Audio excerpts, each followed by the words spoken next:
রাশি হওয়ার সম্ভাবনা ছিল কিনা? হ্যাঁ, অবশ্যই সম্ভাবনা ছিল। তার আগে এটা ভুলে গেলেও চলবে না যে আমাদের কোথা থেকে কোথায় নিয়ে গেছে শামীম।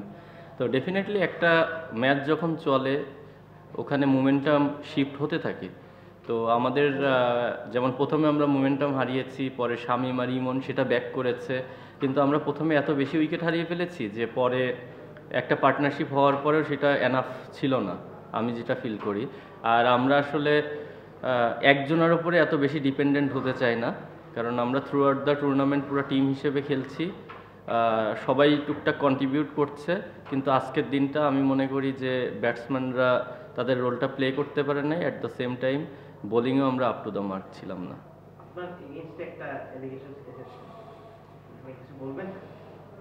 আমি তো বলে দিয়েছি যা বলার। এই ধরনের অ্যালিগেশন আপনি কিভাবে? এটা দুঃখজনক, দুঃখজনক। আপনার যে কারো ব্যাপারেই যদি কোনো কিছু লিখতে হয় বা বলতে হয় সেটা প্রপার ডকুমেন্টস সহ যাচাই বাছাই করে বলা উচিত। এটা শুধু আমার জন্য না, সবার জন্যই। সব টিমেই তো মানে প্লে অফ বা ফাইনাল আগে দু একজন বেশি আসছে, আপনাদের পরের ম্যাচটা টু অর ডাই, পরের প্লেয়ার আসার সম্ভাবনা আছে? না, এখন পর্যন্ত আমাদের এই ধরনের কোনো প্ল্যান নাই, আর আমরা আসলে ওইটাতে বিশ্বাসীও না। শুধু বড় নাম হলেই হয় না, আমাদের যদি দেখেন যে বিদেশিগুলো আছে এরা পুরো টুর্নামেন্ট খেলছে, এই কন্ডিশনের সঙ্গে ওদের অ্যাডজাস্ট হয়ে গেছে। তো আমরা ওইটা বিশ্বাস করি না যে একটা বড় নাম আনলেই ও ডেলিভার করে দিবে, ও তো নাও করতে পারে। তো মিঠুন, আপনি বলবেন যে ব্যাটিংটাই মানে না পারার কারণ, একটু বলবেন কিরকম উইকেট ছিল আজকে, মানে এই উইকেটে কত রান করতে পারলে আপনার মনে হয় যে ফাইট করা? না, উইকেটটা খারাপ ছিল না বাবু ভাই। আমি যেটা করি, একটু স্লো ছিল স্টার্টিংয়ে, যেহেতু এটা হচ্ছে একই উইকেটে দুইটা ম্যাচ হয়।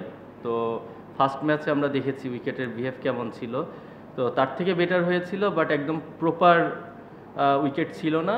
বাট তারপরেও আমি যেটা বললাম যে আমরা ব্যাটিং ভালো করিনি। আমরা ব্যাটিং ভালো করলে 180 করলে হয়তোবা আমরা সেটা হচ্ছে ফাইট দিতে পারতাম। বাট সেকেন্ডে আমি যেটা বললাম, বোলিংটাও আমাদের ততটা ভালো হয়নি। যে আর যদি আমরা প্রপার বোলিং করতে পারতাম, অ্যাটলিস্ট এই ম্যাচটা আমরা 19-20 নম্বর ওভারে যে আমরা একটা ফাইট দিতে পারতাম।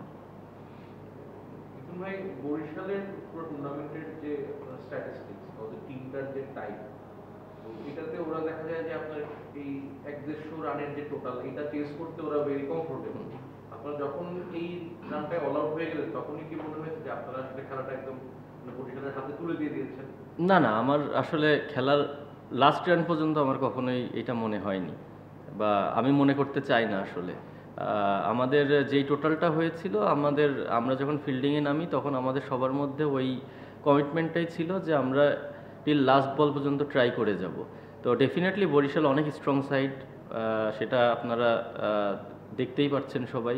তো এরকম স্ট্রং টিমের এগেনস্টে অবশ্যই প্রত্যেক যদি জিততে হয় তাহলে আমাদের এই গেমটা খেলতে হবে, যেমন লাস্ট ম্যাচটা আমরা যেটা করেছিলাম। তো ডেফিনেটলি মানে এই জায়গাটায় আমাদের মিসিং ছিল আজকে।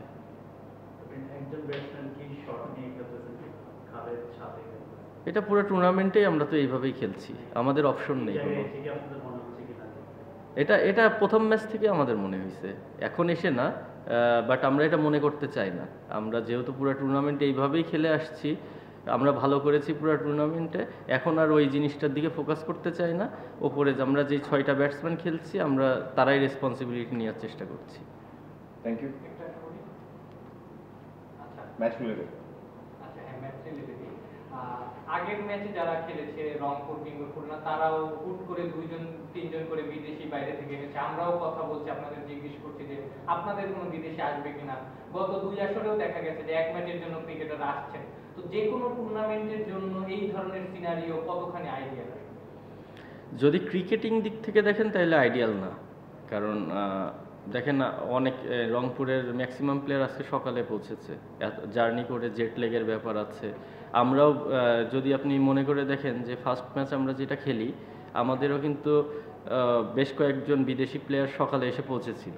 তো ওই দিন আমরা কিন্তু ফিল করেছি যে তারা মাঠে 100% দিতে পারছে না, বা তারাও আমাদেরকে পরে ফিডব্যাক দিয়েছে। তো জিনিসটা অ্যাজ এ প্লেয়ার হিসেবে আমি কখনোই মনে করি না এটা আইডিয়াল, সে যত বড় প্লেয়ারই হোক। অ্যাটলিস্ট তাকে যদি এনে একটা প্রপার রেস্ট দেওয়া যায়, রেস্ট দেওয়ার পরে খেলানো যায়, সেটা ideal. Thank you. Thank you.